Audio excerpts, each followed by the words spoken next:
Monsieur Charbonnier, prenez un contrat à la GIA et restez-y. Tu pourrais le remercier, je suis devenu t'es le champion champion du monde. Le talent que j'ai eu, c'était pas grâce à moi, c'est grâce à mes parents. Ouais, non, on avait peur parce que tu peux être viré, quoi. Il avait vite fait de te virer. Et je vois bien qu'à chaque fois, il fait « Oh, j'ai la gigite, j'ai la gigite !» Et l'autre qui répond « Oh ben oui, je crois que t'es la gigite !» Et puis je voyais que la gigite, ils attendaient qu'un truc, c'était que je dis « Mais oh les gars, c'est quoi la gigite ?» Mais « Eh, me casse pas les couilles avec autant de papier !» Tout le monde a essayé avant moi et personne n'a réussi. Si je te dis Giroud j'ai aimé ou Giroud j'ai détesté? Salut à tous, je suis très heureux d'accueillir, je rigole déjà parce qu'en fait c'est un garçon qui m'a toujours fait rire. C'est gentil. Ben voilà, Lionel Ça commence bien. Charbonnier. Je faisais clown au début. Tu faisais clown? Oui, au début. Mais après, bon, j'ai T'as été mal quoi? viré. Clown à Auxerre et clown en équipe de France? Exactement, j'ai mal viré, après j'ai fait du football. C'est fou ça, alors pourquoi clown? Parce que je pense qu'il faut prendre la vie du bon côté, non? Et toi, t'as toujours faire été... rire les autres et surtout vivre pour les autres, c'est bien. Alors, au-delà de ça, nous, on va par exemple s'adresser à nos alternants, ceux qui rêvent peut-être un jour d'être professionnels. Le chemin, il est tortueux, il est hyper compliqué pour y arriver. Ah oui, oui, c'est difficile. C'est difficile, il faut déjà avoir envie de travailler. C'est très compliqué parce qu'il y a beaucoup de joueurs, de jeunes avec beaucoup de talent. Mais le talent tout seul, ça ne suffit pas. Donc il faut déjà beaucoup travailler. Là, quand on voit par exemple les joueurs qui ont 10 matchs en Ligue 1 et qui vont gagner après une fortune en partant en Angleterre, en Allemagne et tout, c'est déraisonnable pour toi? Oui. Oui. Oui, complet. Complet maintenant, mais attention, c'est déraisonnable, mais il faut quand même remettre ça dans le marché. C'est-à-dire qu'il y a énormément... nous, on voit les salaires comme ça, on se dit c'est trop payé, tout ça. Maintenant, si vous prenez n'importe quel employé, je vois, parce que attention, le foot, c'est quand même le microcosme de la vie. Et quand je vois que des employés disent leur patron gagne trop par rapport à eux, sachez que quand même, un joueur de football aujourd'hui en moyenne, en Ligue 1, Ligue 1, Ligue 2, c'est 40 employés derrière un seul joueur de football. Ça crée de l'économie. Ça crée une économie incroyable et les patrons s'enrichissent. Donc il est normal que aussi les employés, les joueurs, aient quand même une rétribution là-dessus. C'est ce qui devrait se faire dans toutes les entreprises. Toi, tu m'as dit le talent ne suffit pas. Toi, tu avais quoi comme talent? C'est méchant comme question, ça, je la retire. Moi, je crois que j'en avais pas. T'avais pas de talent du tout? Non, j'ai beaucoup travaillé. Le talent que j'ai eu, c'était pas grâce à moi, c'est grâce à mes parents. C'est que j'ai été bien entouré. Mon papa dans le foot à Poitiers, tout ça. Voilà, mon papa dans le foot, ma maman basketteuse, à Poitiers aussi, au PEC à l'époque. Et puis mon frère, c'est qui m'a créé depuis tout petit. J'ai travaillé. Donc mon frère était très talentueux. Gardien de but, pareil. Mon papa gardien de but.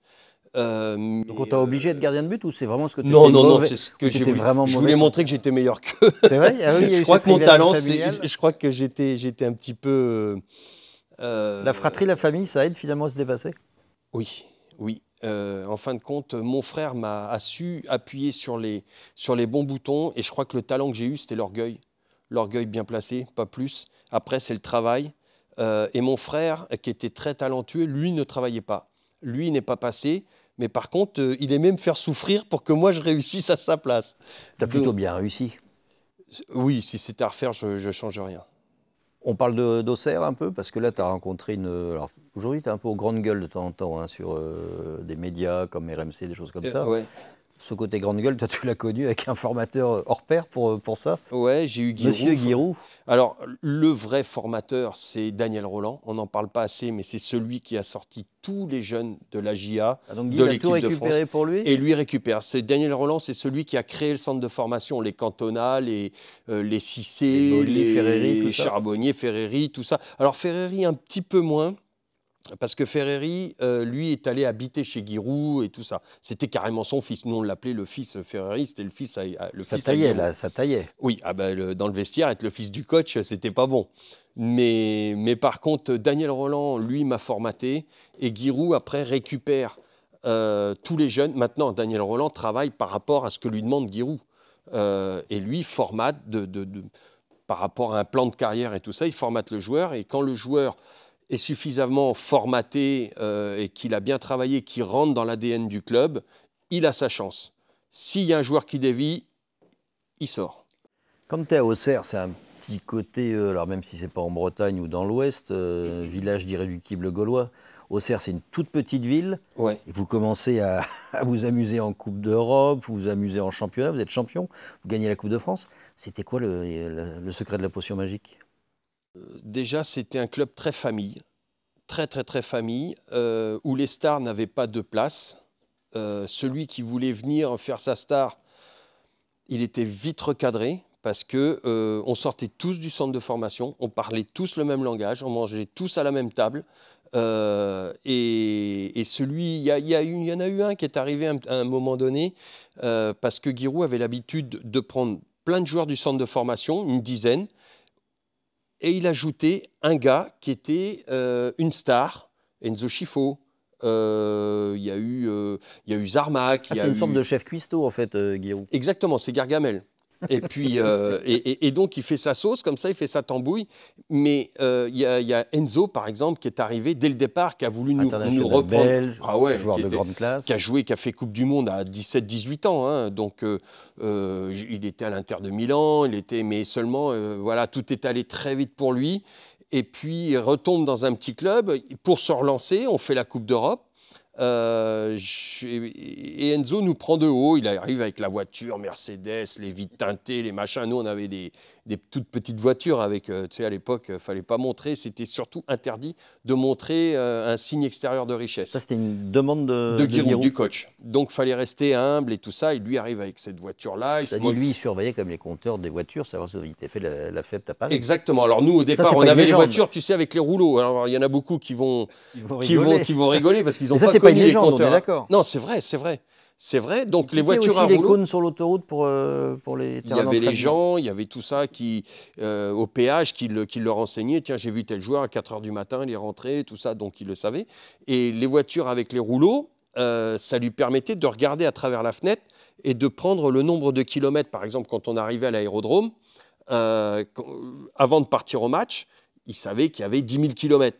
Et s'il y avait 10 300 km, c'était un aller-retour avec Dijon ou, tu vois, ou Paris, tout ça. Plus après, il appelait les gens. Ça faisait quoi entre vous? Ça vous faisait rire ou ça vous saoulait? On avait excusez-moi l'expression, mais on avait un peu les miquettes. Ah oui, il faisait peur. Ouais, non, on avait peur parce que tu pouvais être viré, quoi. Il avait vite fait de te virer.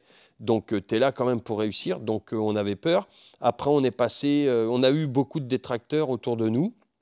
Il faut savoir aussi qu'il y a des gens bien mal intentionnés qui vont dire « Ah bah tiens, je l'ai vu à tel endroit », alors que ce n'est pas vrai.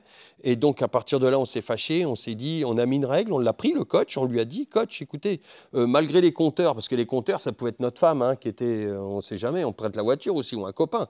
Donc, pas vu, pas pris. Voilà la règle. Et la deuxième règle, c'était bon la nuit, bon le jour. C'est-à-dire que si jamais on faisait les fous la nuit, alors c'était jamais 3 jours avant un match, il y avait des règles. C'est pour ça que Ferré était bon le jour. Bon le jour, ouais, il était bon la nuit aussi. Était bon la nuit aussi de temps en temps. Jean-Marc. mais voilà, Jean-Marc est à Reims, hein, il a un peu de champagne. Il a un peu de champagne du côté de Reims. Si je te dis Giroud j'ai aimé ou Giroud j'ai détesté? J'ai aimé. J'ai aimé parce que c'est lui qui a fait ma carrière. Il s'est trompé un an près, il s'est trompé, mais sinon il s'y est tenu. Tout simplement parce que devant moi, il y avait Bruno Martini. Et c'était à son âme, et qui était un... Ouais. Alors, on cherche souvent des modèles à l'étranger et tout. Toi, j'imagine que grandir aux côtés d'un Bruno Martini, ça a été quelque chose de chouette. J'ai eu plus de chance que ça, parce que j'ai grandi, mon premier maître, mon vrai maître, c'est Joël Batz. Pas mal. Donc, j'ai eu Joël Batz. Après, Joe est parti du côté du PSG. Et moi, j'ai Bruno qui est arrivé. Et donc là... T'as mal vécu ça? C'est génial. C'est-à-dire que j'ai eu 2 entités différentes. Joël Batz, qui était un joueur d'instinct, qui était un chat, un vrai félin. Et j'ai eu aussi Bruno Martini, qui était un vrai calculateur, un vrai travailleur. Joueur d'échecs. Très mathématique. Il calculait les angles et tout ça. Donc moi, j'ai eu la chance d'avoir les deux et de me construire à travers ça. Plus que moi, ma propre personnalité, ça a fait que j'ai pu perdurer en équipe de France. Malheureusement, j'étais barré par Fabien. Donc, Alors tiens, puisque tu parles de Fabien, ça va être la seule petite incursion niveau équipe de France. Parce que là, tu as eu aussi Aimé Jacquet, modèle du genre en termes Gérard Rouillet est le premier qui m'appelle. T'aimais bien toi, Gérard? Oui, bah, c'est mon premier sélectionneur. Bah donc tu l'aimes bien. Mais revenons sur, Ouais, les gens sur qui me donnent la Fabien, chance, je les la aime bien. célèbre Gigite. Ah, Raconte-nous l'histoire de la Gigite. alors la gigite, bon, il faut que je fasse court. Mais déjà, dans toute la préparation, pendant toute la préparation, donc un mois et demi avant, Coupe du Monde 98. Coupe pour du les Monde plus jeunes. 98, on est Pas au encore château. champion du monde. Hein. On On est a au juste château. l'Euro 84 et les Jeux. Voilà, on est à Clairefontaine et on s'entraîne. Pendant le mois et demi de préparation, on s'entraîne. Et à chaque fois, Fabien, avec Philippe Bergerot, qui sont deux personnes du sud-ouest, qui connaissent cette expression, moi je ne la connais pas. Et je vois bien qu'à chaque fois, il fait « Oh, j'ai la gigite, j'ai la gigite !» Et l'autre qui répond « Oh ben oui, je crois que tu es la gigite !» Et puis je voyais que c'est la gigite. Ils attendaient qu'un truc, c'était que je dis, mais oh les gars, c'est quoi la gigite? Mais je fermais ma bouche parce que j'ai dit là, ça sent l'entourloupe. Et je fermais ma bouche et je fermais ma bouche. Ça dure, je te la fais courte, ça dure jusqu'à la séance de penalty contre les Italiens. Tir au but, quart de finale, 0-0, tir au but, pardon, ouais. fin du temps réglementaire. Je suis sur le banc. Prolongation. Voilà. Philippe Bergerot est à côté de moi. Alors là, j'ai deux histoires parce que celle-là, Vas-y, il faut absolument que je te la raconte. Philippe me sort, il est à côté de moi, il me fait « Regarde, Yo », il me dit « Ça fait 4 ans que je travaille à regarder, à noter où les Italiens ont raté. 4 ans de travail. Ont raté leurs pénaux. Il dit « Regarde comment il va m'envoyer chier. » Et là, Philippe se lève, commence à tendre le papier à Fabien. Donc il avait fait un match déjà exceptionnel avec un peu de baraka, mais il avait fait un gros match aussi. Ah oui, de toute façon, il a fait que des gros matchs. Et fin 98, il n'y a eu que des gros matchs, de toute façon. Et là, Fabien, donc là, on est en train de parler d'un quart de finale, tir au but. Fabien arrive, Philippe se lève, lui tend le papier, et là, Fabien tout de suite rigole. Il dit « Mais casse pas les couilles avec autant de papier !» Et Philippe rigole parce qu'il me dit « Tu vois, je savais très bien que j'avais 4 ans de travail, mais que c'était pour rien. » Mais il avait fait son taf. Ça, c'est la première chose. Et donc, Philippe déchire le papier, il s'en fout. Fabien vient s'asseoir. Jacquet dit rien? Jacquet est au courant de l'histoire ou pas? Pas du tout. Pas du tout. Pas du tout. C'est pas sous silence. Ah oui. Ah ouais, là, ça se passe en 3, enfin, nous 3. Hein. Et là, Fabien vient, s'assoit, et il me dit « Putain, Yo !» Il me tape sur la cuisse, il me dit « Je crois que c'est moi qui ai la gigite. » Je dis « Non, il n'est pas en train de me parler de gigite alors qu'il va y avoir les tirs au but. » Je dis « Mais tu me casses les bonbons. » Je dis « Mais c'est quoi la gigite ?» Et là, il fait « Philippe !» Il appelle Philippe, il me fait « C'est les poils du cul qui s'agitent !» Et là, on est en train de parler d'un mec qui va jouer les tirs au but pour un quart de finale de Coupe du Monde. Et là, j'ai dit, mais je savais que cette équipe, c'était une équipe de Falabra. Complètement, ils avaient la tête à l'envers et c'était la force de cette équipe. Et Fabulous Fab était quand même un peu perché aussi. Il était perché, mais si tu n'es pas perché, tu n'es pas gardien. Donc voilà. Donc là, tu as appris énormément ta carrière de joueur. Un mot sur la carrière d'entraîneur, parce que tu as 2 carrières d'entraîneur dans le football. Est-ce que tu as trouvé ta place dans ce milieu-là? Tu avais envie de transmettre? Oui, j'ai trouvé ma place à partir du moment où j'avais envie de transmettre parce que beaucoup disent « Ah, j'ai été professionnel, je veux rendre au monde amateur ce que ce monde m'a permis d'être ». Je l'ai fait, j'ai passé mes diplômes. Alors, Aimé Jacquet nous avait dit à Lolo, Laurent Blanc, Didier Deschamps et moi-même, ils ont dit « Les 3, vous passez vos diplômes, vous devez être entraîneur. » Parce que vous avez l'âme, vous avez le truc et tout ça. Donc, vous passez, Dugarry, on va mettre une session en place. un peu moins, par exemple. Non, Dugas, non, il n'était pas dedans. Il ne faisait pas partie du lot. Zidane non plus, c'est curieux d'ailleurs. Et Zizou non plus. Mais Zizou était plus jeune quand même, un petit peu plus jeune. Donc, il avait encore la carrière à finir. Nous, on était en fin de carrière. Et puis, donc, ils nous ont inscrits. Ils ont fait une session spéciale. On a passé tous nos diplômes et tout ça. Et malgré tout ça, je suis allé à Poitiers, commencé à faire mes armes à Poitiers. Pourquoi Poitiers? Parce que c'est ma ville de naissance. Et le club était complètement à la rue, il n'y avait plus de club, il a fallu remonter un club. Moi, j'aime bien même bâtir. Que j'ai commenté un match de Coupe de France où tu devais entraîner à Poitiers. C'est possible. On est allé jusqu'en 32e, ouais, donc c'est possible. 6e, 7e tour. C'est possible, ouais. Et puis ensuite, de Poitiers... Donc on est monté, on a remonté le club, après je suis parti. J'ai dit maintenant, après ma région de naissance, je vais ma région d'adoption qui était la Bourgogne. Et j'ai monsieur Raymond, le papa de Raphaël Raymond, qui est maintenant l'attaché de presse à la Fédé. Fédé maintenant. À la Fédé. c'est lui qui va te permettre de poser les questions aux joueurs ou pas. Et donc, Raphaël, qui est son fils, et M. Raymond était vraiment, il m'a dit, Lionel, est-ce que vous voulez m'aider parce que mon club, j'ai pas d'argent, je peux pas vous payer, enfin pas beaucoup, mais si vous pouvez m'aider à nous maintenir pendant 2-3 ans. T'étais où ça serait à Sens. À Sens. Donc au FC Sens. Petit club. Et puis voilà, j'ai fait ça pendant 2 ans. Et ensuite, j'ai Blatter, lors de la Coupe du Monde 2006, Seb Blatter, qui me connaît, qui adore l'équipe de France 98, il adore notre état d'esprit, il nous adore. Et on parle un jour comme ça, il sait que j'ai passé mes diplômes, je lui plais, il me demande d'aller relever un défi pour qualifier une petite nation du football dans une Coupe du Monde. Et il me propose le challenge de Tahiti. Et Parce que Tahiti a une équipe de France, alors que Tahiti appartient c'est un tome. Voilà. Tahiti, c'est un territoire outre-mer. Donc il y a une équipe, il y a une sélection nationale. Il y a une sélection nationale. Et donc, j'ai dit, pourquoi pas. Et puis, je suis allé à Tahiti. J'étais chargé de remettre toute la politique, enfin, de mettre une politique technique d'élite en place et de faire tout un programme jusqu'en 2014. Et puis, c'est ce que j'ai fait. On a fait la Coupe du Monde. Ça a marché avec les jeunes aussi. Il y avait tout ce programme. Il a fallu que disons que voilà, Tahiti, si tu voulais, quand je suis arrivé, les seniors étaient éliminés de tout. Tu fais du surf, toi? Non, mes enfants. Tu bois de la bière? Oui. Tahiti vaut mieux, je crois. Oui, Inano. C'était bien de. T'avais l'impression de faire du foot de haut niveau ou pas quand même là-bas? C'est du niveau national, mais c'était génial parce que j'ai permis avec ces jeunes et avec mon staff à ces jeunes-là, parce que Tahiti, c'est très compliqué. Un billet d'avion, ça coûte très, très cher pour sortir de Tahiti. C'est un grain de sable au milieu de l'océan Pacifique. Que tu avais connu à Auxerre, tu en avais parlé, il avait été un peu conseillé? Non. Alors, j'ai pris aucun conseil. J'ai juste regardé ce qui avait été fait avant que j'arrive, parce que tout le monde a essayé avant moi et personne n'a réussi. Donc, j'ai regardé pourquoi. Et en fin de compte, on est arrivé, quand j'ai fait cet audit, je me suis aperçu qu'on a voulu imposer à des gens d'une culture différente notre vision du football. C'est impossible. C'est impossible. Et là, fallait tout le monde l'a fait. Voilà, s'adapter toi et pas l'inverse. Bien sûr, adapter les méthodes d'entraînement, c'est-à-dire très simple, c'était des joueurs qui étaient très beaux, magnifiques. Ces joueurs-là étaient très costauds, les Maoris, quand vous les voyez, ils sont attention, c'est des bestiaux, hein. Très costauds, que ce soit du haut, du bas, par contre, pas de gainage, rien. Donc, c'était des chamallows. Donc, il a fallu les gainer. Genre de Subutéo, tu sais, le petit jeu. Exactement, comme ça, tu vois. Et donc, dans l'impact physique, ils n'y arrivaient pas. Malgré leur puissance, ils n'y arrivaient pas.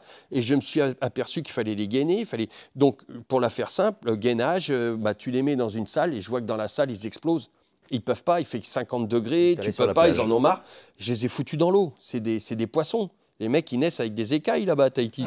Donc, je les ai mis dans l'eau avec des parachutes et on a fait nos séances de muscu dans la mer, dans le machin. J'ai adapté mon football.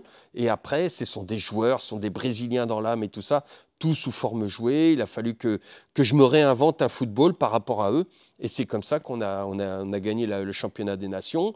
Les mêmes joueurs, on est allé faire la Coupe des Confédérations en 2013, c'est-à-dire avec l'équipe à Rio, là-bas, juste avant la Coupe du Monde 2014 du Brésil. Et donc, on a fait ce qui était fabuleux. Et donc, le challenge était réussi. C'est Giroud qui t'a donné la parlotte comme ça? Tu as toujours été bavard? J'ai été trop long. Ah non, mais moi, ça me passionne, mais tu as toujours été bavard, en fait?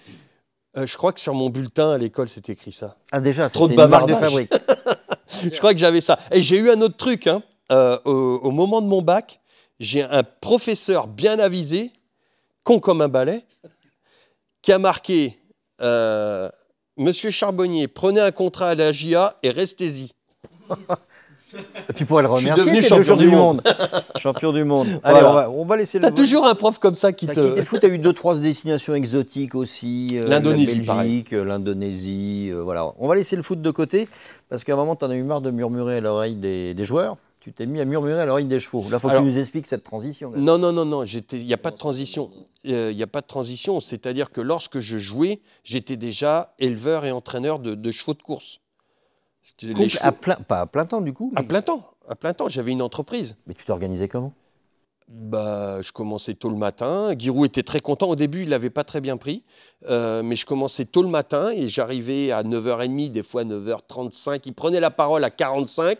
Des fois, j'arrivais à 47. Alors, bon, il avait laqué sa porte pour savoir, pour ne pas mettre le bordel, pour ne pas me mettre à l'envers, pour voir. Donc, de son bureau, il voyait. Il avait mis une peinture laquée sur la porte pour voir quand est-ce que j'étais là, quand est-ce que j'arrivais. Pour pas m'embêter, pour pas. Voilà. Donc, très très rarement j'arrive en retard. À 45 généralement, même si j'arrive à 35 ou 40, j'étais toujours prêt. Là, quand il prenait la parole. Palefrenier, entraîneur, t'avais tout fait. Donc j'avais une entreprise Les gens pensent que c'était un hobby, que c'était... Non, tu n'avais pas acheté des pattes de chevaux de course pour non, gagner de non, l'argent. non, on a tout fait par nous-mêmes parce que c'est un milieu où plus tu délègues, plus tu te fais bouffer. Je l'ai vite compris, donc j'ai dit, voilà, quitte à perdre de l'argent, autant que je le perde avec mes idées. Et donc, on a fait une entreprise, j'ai créé un centre d'entraînement dans lequel j'habite toujours, qui sert aujourd'hui à ma fille pour le saut d'obstacle. Parce que là, elle est aux portes de l'équipe de France? Oui, ma fille est allée elle a été sélectionnée en jeune cavalière l'année dernière, en équipe de France, jeune cave. Mais d'où ça t'est venu, toi? Le côté entraîneur, c'est pas pour monter, tu montes pas plus que ça, un petit Non, peu mais... non, j'aime pas. J'aime pas parce que c'est pas mon truc. Déjà, je suis trop lourd, j'ai pas la corpulence, j'ai tout ça. Ce sont des machines, hein. Ce sont vraiment des machines. C'est des Ferrari, hein. C'est des réglages et tout ça qui sont vraiment incroyables. Ça m'est venu tout simplement parce que quand tu es entraîneur, et ça m'a beaucoup aidé déjà dans ma carrière de joueur et aussi de ma carrière d'entraîneur. C'est-à-dire quand tu es joueur, tu dois savoir ce que pense ton copain. Quand tu fais un sport collectif, tu dois penser à l'autre. Et donc, ça me permettait, quand je regardais mes chevaux, de penser cheval. Qu'est-ce qu'il pense actuellement? Pourquoi il a l'oreille comme ça? Pourquoi il ne monte pas les pattes? Pourquoi il ne fait pas ci? Pourquoi? Donc, c'est un travail, le métier d'entraîneur, quel qu'il soit, c'est un travail d'observation. Tu observes tes joueurs. Toi, tu n'as pas d'âne, hein, alors qu'il y a certains entraîneurs, ils ont des ânes, c'est ça? En tant que joueur, j'ai eu des ânes à entraîner. C'est quel style de chevaux? Aujourd'hui, au tout début, c'était des pur sang anglais. Aujourd'hui, ce sont des chevaux de saut d'obstacle, ce qu'on a vu aux Jeux Olympiques, le jumping. Voilà. Tu te régales. Je me régale parce que même si je fais des bêtises, ils ne me traitent pas de connard. Donc ça m'arrange. Ils n'en pensent pas moins, ils te mettent un bon coup de savate, mais écoute, c'est comme ça. Mais non, je me régale parce que ça reste très pointu, ça reste... non, puis on a vraiment des très bons résultats et c'est très bien. C'est pas une passion, c'est une vocation. Le cheval, si tu ne l'as pas en passion, si tu l'as comme passion, il faut aller dans un centre équestre. Si tu veux créer quelque chose, il faut que ce soit une vocation, sinon c'est compliqué. On a commencé l'interview, tu as dit tout de suite il faut être travailleur. Tout au long de l'interview, on sent que tu es passionné sur certaines choses, mais tu es aussi un travailleur, parce que quand on s'occupe de chevaux, il n'y a pas de vacances. Ah bah non. Là, tu vois, j'ai laissé mon écurie ce matin. Je te vois là, j'ai pris la voiture. J'avais 2 minutes de retard, mais parce que j'étais en train de faire des soins. Non, tu peux pas partir. Tu peux pas. C'est très très compliqué. Bon, notre fille maintenant, avec ma femme qui est très investie aussi dans le hara, Anna, que tu connais. Qui a pris un coup de pied, qui est, voilà, peut-être à cause de moi, il y a un cheval qui s'est vengé sur elle. Écoute, c'est encore mon étoile, et tout s'est bien passé, tout est rentré dans l'ordre, maintenant tout va bien. Parce que c'est un métier très dangereux quand même. Mais c'est vrai qu'on est très investi et on le fait à fond pour nos enfants, pour nous. Voilà. Mais plus jamais entraîneur de foot? On ne dit pas plus jamais, mais bon. Non. Sélectionneur à la limite. Trop d'âne par rapport aux chevaux? C'est compliqué, j'arrive plus à me situer, j'arrive plus à comprendre certains états d'esprit.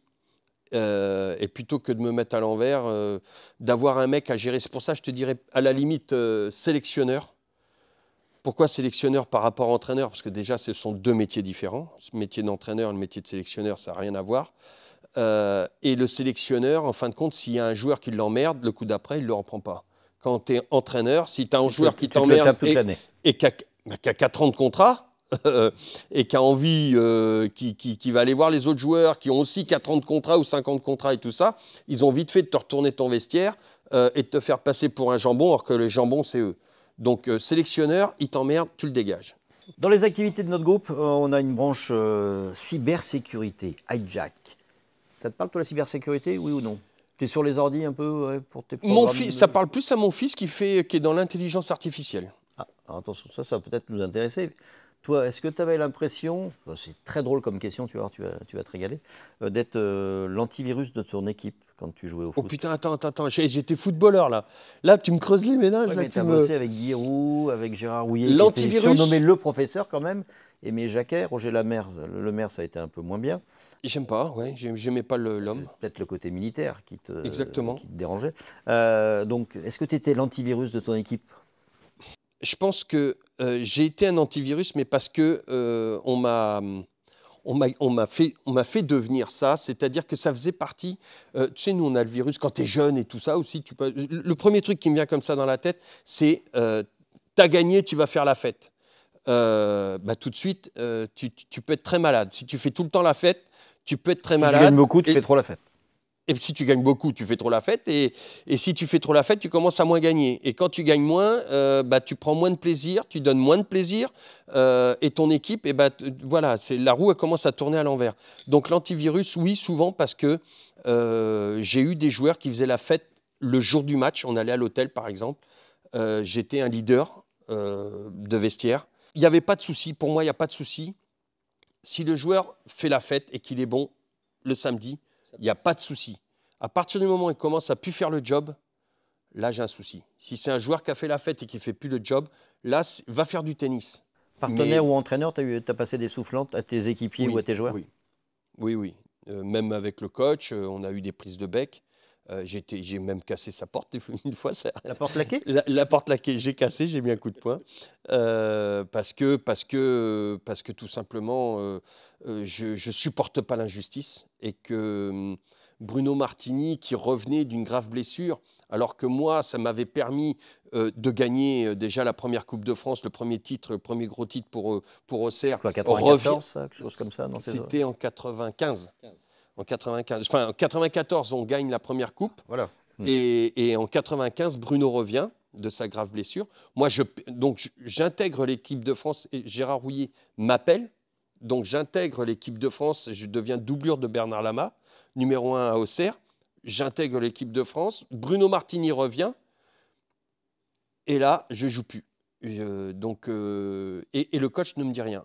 Et il m'évince, premier match amical, Bruno. Et je comprends bien. Et Bruno ne va pas bien. Et au lieu de parler à Bruno, il me parle à moi, il m'engueule à moi. Il me reproche ce qu'il voulait reprocher à Bruno.